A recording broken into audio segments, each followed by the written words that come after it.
يؤتي الحكمة من يشاء. السلام عليكم ورحمة الله وبركاته. نحمده ونصلي على رسوله الكريم أما بعد. এই দরসে আমরা আলোচনা করব হিজরি ৩য় শতাব্দীতে হাদিস সংকলনের ইতিহাস সম্পর্কে এবং এই শতাব্দীতে রচিত প্রসিদ্ধ 11টি কিতাব সম্পর্কে। প্রথমে আমরা 4টি কিতাবের আলোচনা করব। হিজরি ৩য় শতাব্দীতে ইলমে হাদিসের সংকলন তার পূর্ণ যৌবনে পৌঁছে যায়। হাদিসের সনদগুলো অনেক দীর্ঘ হয়ে যায়, এক একটা হাদিসের অনেকগুলো সনদ হয়ে যায় এবং হাদিস সমূহকে, হাদিসের কিতাবগুলিকে বিভিন্ন আঙ্গিকে কিতাবগুলো লেখা হতে থাকে। এমনকি হাদিসের কিতাবসমূহের প্রকার 20 ছাড়িয়ে যায়। ইলমে রিজাল স্বতন্ত্র একটি ফন ও শাস্ত্রের রূপ নেয়।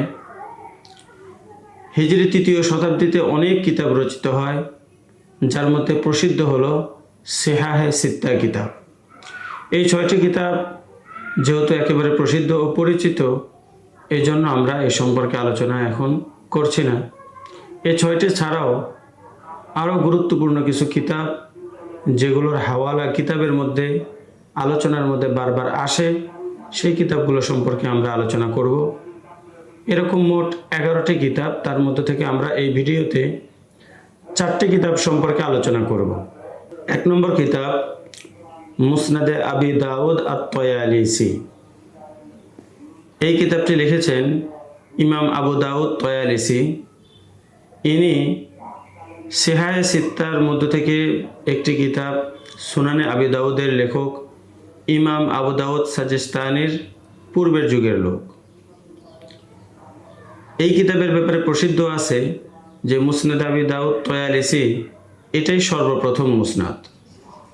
কিন্তু সঠিক কথা হলো সর্বপ্রথম মুসনাদ মুসনাদে উবাইদুল্লাহ বিন মুসা। যদিও আবু দাউদ তয়ালিসি উবাইদুল্লাহ বিন মুসার পূর্বের যুগের মানুষ, কিন্তু ইমাম আবু দাউদ তয়ালিসির এই কিতাবটি তার মৃত্যুর পরে কোনো এক খুরাসানি আলেম তারতিব দিয়েছেন। যখন এই কিতাবটি তারতিব দেওয়া হয়, তার আগেই মুসনাদে উবাইদুল্লাহ বিন মুসা অস্তিত্ব লাভ করেছিল। হিজরি ৩য় শতাব্দীতে রচিত দ্বিতীয় কিতাব হলো মুসনাদে আহমদ। প্রসিদ্ধ ইমাম আহমদ ইবনে হাম্বল রহমতুল্লাহি আলাইহি এই কিতাবটি রচনা করেছেন। এতে প্রায় 40,000 হাদিস সন্নিবেশিত হয়েছে। হাদিসগুলিকে ইমাম আহমদ রহমতুল্লাহি আলাইহি প্রায় 7 লাখ হাদিস থেকে বাছাই করে লিখেছেন। কিন্তু তিনি এই কিতাবটিকে পরিপূর্ণরূপে সম্পাদন ও সুবিন্যস্ত করতে পারেন নাই। এর পূর্বেই ওনার মৃত্যু হয়ে যায়। পরবর্তীতে ওনার ছেলে আবদুল্লাহ বিন আহমদ রহমতুল্লাহি আলাইহি এই কিতাবটি সুবিন্যস্ত করেন এবং তাতে 10,000 হাদিস বৃদ্ধি করেন। ওনার পরে হাফেজ আবু বকর আল কতিঈ তিনি তাতে আরও কিছু হাদিস বৃদ্ধি করেন, যেগুলো জিয়াদাতুল মুসনাদ নামে প্রসিদ্ধ। মুসনাদে আহমদের মধ্যে বর্ণিত হাদিসগুলো সহিহ, হাসান, জয়ীফ সব ধরনের হাদিসই এখানে রয়েছে। এই কিতাবের ভিতরে মওযু হাদিস আছে কিনা এই ব্যাপারে উলামায়ে কেরামের ইখতিলাফ রয়েছে। অনেক উলামায়ে কেরাম এই কিতাবটিকে ফিকহি তরতিবেও সুবিন্যস্ত করেছেন, কিন্তু সেগুলো বর্তমান যুগে দুষ্প্রাপ্য। শুধুমাত্র একটি তরতিব বিদ্যমান, সেটি হলো আল ফাতহুর রব্বানি। হিজরি ৩য় শতাব্দীতে রচিত গুরুত্বপূর্ণ 3 নম্বর কিতাব হলো মুসান্নাফ আব্দুর রাজ্জাক। এই কিতাবটি রচনা করেছেন ইমাম আব্দুর রাজ্জাক সনাআনি। তিনি ছিলেন একদিকে ইমাম আবু হানিফা রহমতুল্লাহি আলাইহির ছাত্র, ইমাম আহমদের ছাত্র, অন্যদিকে ইমাম বুখারী রহমতুল্লাহি আলাইহির ওস্তাদ।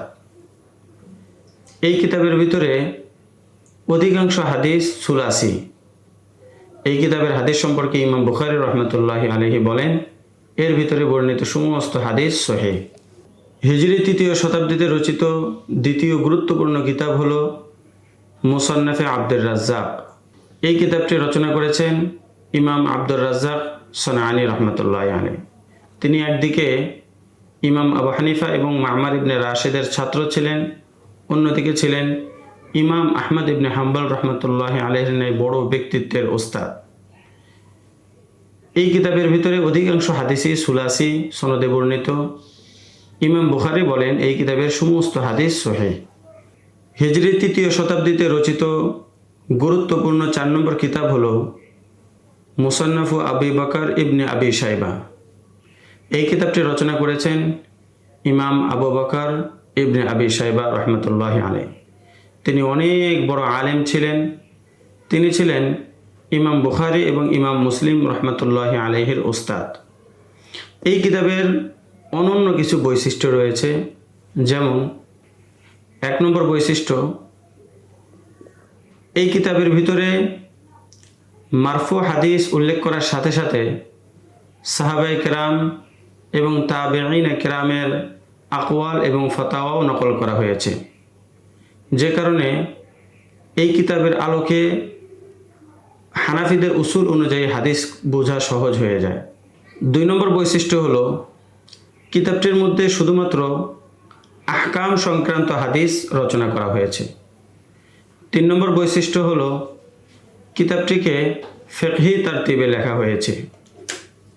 4 নম্বর বৈশিষ্ট্য হলো এই কিতাবের ভিতরে সকল মাযহাবের দলিল সমূহকে পরিপূর্ণ নিরপেক্ষতার সাথে একত্রিত করা হয়েছে।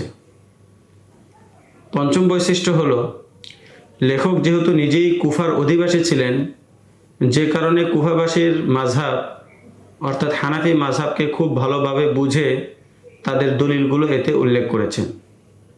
এই কিতাব সম্পর্কে আল্লামা জাহিদ আল কাউসারি রহমতুল্লাহি আলাইহি বলেন যে একজন ফকিহের জন্য এই কিতাবটা অত্যন্ত জরুরি এবং উপকারী। এতক্ষণ পর্যন্ত আমরা আলোচনা করলাম হিজরি 3য় শতাব্দীতে হাদিস সংকলনের ইতিহাস এবং গুরুত্বপূর্ণ 11টি কিতাবের মধ্যে থেকে 4টি কিতাব সম্পর্কে। পরবর্তী ভিডিওতে আমরা বাকি কিতাবগুলো সম্পর্কে আলোচনা করব ইনশাআল্লাহ তাআলা। আসসালামু আলাইকুম ওয়া রাহমাতুল্লাহ। ومن يؤت الحكمة فقد أوتي خيرا كثيرا وما يذكر إلا أولو الألباب